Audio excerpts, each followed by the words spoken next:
Everyone, welcome to KGP Telugu. Telangana Congress ప్రభుత్వం అమలు చేస్తున్న ఉచిత గ్యారంటీలకు ఎక్స్పైరీ డేట్ దగ్గర పడిందన్న అనుమానాలు వస్తున్నాయి. ఏదో ఒక టైంలో గుట్టు చప్పుడు కాకుండా వాటిని ఆపేస్తారన్న చర్చ జరుగుతోంది. నిధులు లేక చేతులెత్తే పరిస్థితి రావచ్చన్న విశ్లేషణలు వినిపిస్తున్నాయి. నిధులను ఎలా మేనేజ్ చేస్తారో ప్రకటించకపోవటమే ఇందుకు కారణమని చెప్పక తప్పదు. మోదీ నేతృత్వంలోని కేంద్ర ప్రభుత్వం కూడా ఎగ్గొట్టిన బాపతే కాబట్టి తెలంగాణలో కూడా అదే జరుగుతుందని చెప్పుకునే పరిస్థితి వచ్చింది. కాంగ్రెస్ పార్టీ ఎన్నికల ముందు తెలంగాణ ప్రజల కోసం 6 గ్యారంటీలను ప్రకటించింది. ప్రజలు తమను గెలిపించాలని తీర్మానించుకున్నట్లు గెలిచిన వెంటనే 6 గ్యారంటీలను అమలు చేసి పేద, అల్పాదాయ, మధ్యతరగతి వర్గాలకు ప్రయోజనాలు చేకూర్చబోతున్నట్లు అప్పటి పీసీసీ అధ్యక్షుడు రేవంత్ రెడ్డి ప్రకటించారు. పైగా 6 గ్యారంటీలపై ప్రజల్లో విశ్వాసం కలిగించేందుకు సోనియా, రాహుల్, ప్రియాంక, మల్లికార్జున్ ఖర్గేలను రాష్ట్రానికి రప్పించి వారితో చెప్పించారు. ఇప్పుడు అధికారానికి వచ్చిన తర్వాత 100 రోజుల్లో అమలు చేస్తామన్న వాటిలో 4 ఇప్పటికే పట్టాలెక్కాయి. 6 గ్యారంటీలు ఒకసారి చూస్తే మొదటి గ్యారంటీ మహాలక్ష్మి స్కీమ్. దాని కింద ప్రతి మహిళకు నెలకు 2,500 రూపాయల ఆర్థిక సాయం ఇవ్వాలి. 500 రూపాయలకే గ్యాస్ సిలిండర్ పంపిణీ చేయాలి. రాష్ట్రమంతా మహిళలకు ఆర్టీసీ బస్సుల్లో ఉచిత ప్రయాణం కల్పించాలి. రెండో గ్యారంటీ అయిన రైతు భరోసా కింద కౌలు రైతులతో కలిసి ఎకరానికి ఏటా 15,000 రూపాయల పెట్టుబడి సాయం అందించాలి. వ్యవసాయ కూలీలకు ఏటా 12,000 రూపాయల ఆర్థిక సాయం అందించాలి. వరి పంటకు అదనంగా 500 రూపాయల బోనస్ అందించాలి. మూడో గ్యారంటీ అయిన గృహజ్యోతి పథకం కింద ఇళ్లలో వాడే విద్యుత్లో 200 యూనిట్ల వరకు ఉచితంగా అందించాలి. అంటే 200 యూనిట్ల లోపు కరెంటు బిల్లు కట్టాల్సిన పని లేదన్నమాట.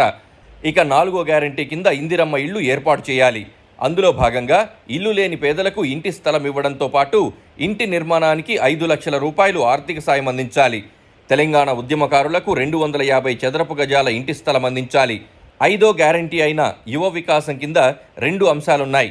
విద్యా భరోసా కార్డు కింద విద్యార్థులకు 5 లక్షల పరిమితితో వడ్డీ రహిత ఆర్థిక సాయం అందజేసి కాలేజ్ ఫీజులు, కోచింగ్ ఫీజులు, విదేశీ చదువుల ఫీజులు, విదేశీ ప్రయాణం ఖర్చులు, ట్యూషన్ ఫీజులు, పుస్తకాలు, స్టడీ మెటీరియల్ కొనుగోలు, హాస్టల్ ఫీజులు, ల్యాప్టాప్లు, పరీక్ష ఫీజులు, పరిశోధనా పరికరాలు, స్కిల్ డెవలప్మెంట్ కోర్సులు, ఇతర విద్యా సంబంధిత చెల్లింపులు చేసుకునేలా సాయం. ప్రతి మండలంలో తెలంగాణ ఇంటర్నేషనల్ స్కూల్ ఏర్పాటు చేయాలి. ఇక 6వ గ్యారంటీ కింద పింఛన్దారులకు నెలకు 4,000 రూపాయలు పింఛన్ ఇస్తామన్నారు. ఆరోగ్యశ్రీ కింద బీమా సదుపాయాన్ని 5 లక్షల రూపాయల నుంచి 10 లక్షల రూపాయల వరకు పెంచుతామన్నారు. పేరుకు 6 గ్యారంటీలే అయినా వాటికి కరెక్ట్గా లెక్కలేస్తే 13 హామీలుంటాయి. వాటిని అమలు చేసేందుకు ప్రభుత్వం కేటాయించిన నిధులు సరిపోవన్న విశ్లేషణలు వినిపిస్తున్నాయి. అన్ని గ్యారంటీలు అమలైతే ఏడాదికి కనిష్టంగా 1,00,000 కోట్లు కావాలని ఆర్థిక రంగ నిపుణులు చెబుతున్నారు. దాంతో ఇప్పుడు రేవంత్ ప్రభుత్వం కొంతైనా టైంపాస్ చేసి డైవర్షన్తో మరికొంత జాప్యం చేసే అవకాశం ఉన్నట్లు అనుమానాలు వ్యక్తమవుతున్నాయి. ప్రస్తుతానికి మహిళలకు ఉచిత బస్సు ప్రయాణం, ఆరోగ్యశ్రీ, గ్యాస్ సిలిండర్ సబ్సిడీ, ఉచిత కరెంట్ అమలుకొచ్చాయి. మరో వారంలో 100 రోజుల పాలన దాటుతున్నందున వాయువేగంతో 1-2 అమలు చేస్తారేమో చూడాలి.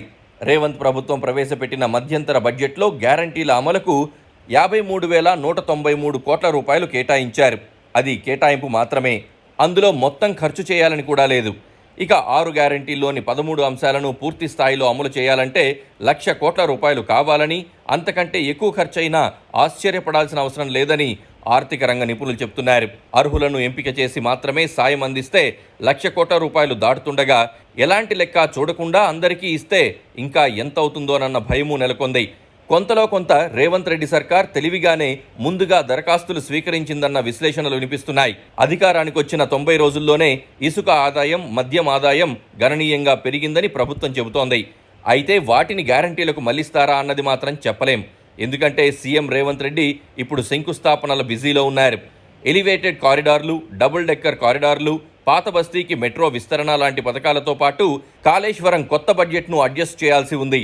దాంతో నిధులు ఎక్కడి నుంచి తెస్తారన్న ప్రశ్నల నడుమ ప్రధాని మోదీ చేసిన ఒక పని ఇప్పుడు అందరి మధ్యలో మెదులుతోంది.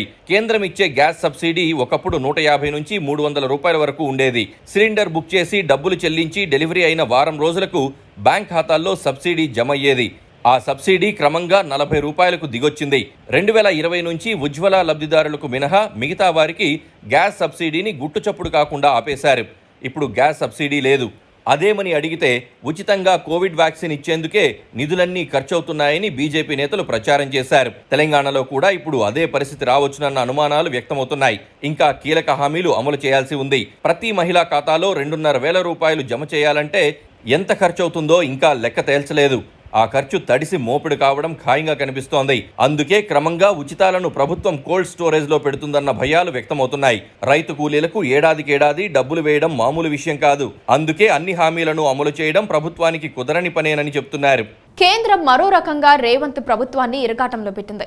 ఎన్నికల వేళ గ్యాస్ సిలిండర్ ధరను 100 రూపాయలు తగ్గించింది. దాంతో తెలంగాణ ప్రభుత్వ స్పందన ఎలా ఉంటుందన్న చర్చ మొదలైంది.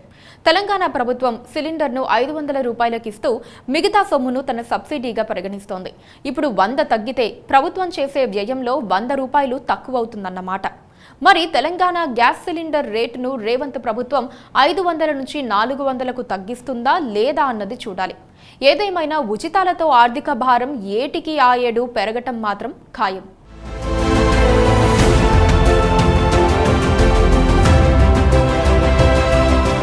Please subscribe to KTV Telugu. KTV Telugu. KTV Telugu. KTV Telugu. KTV Telugu. KTV Telugu channel.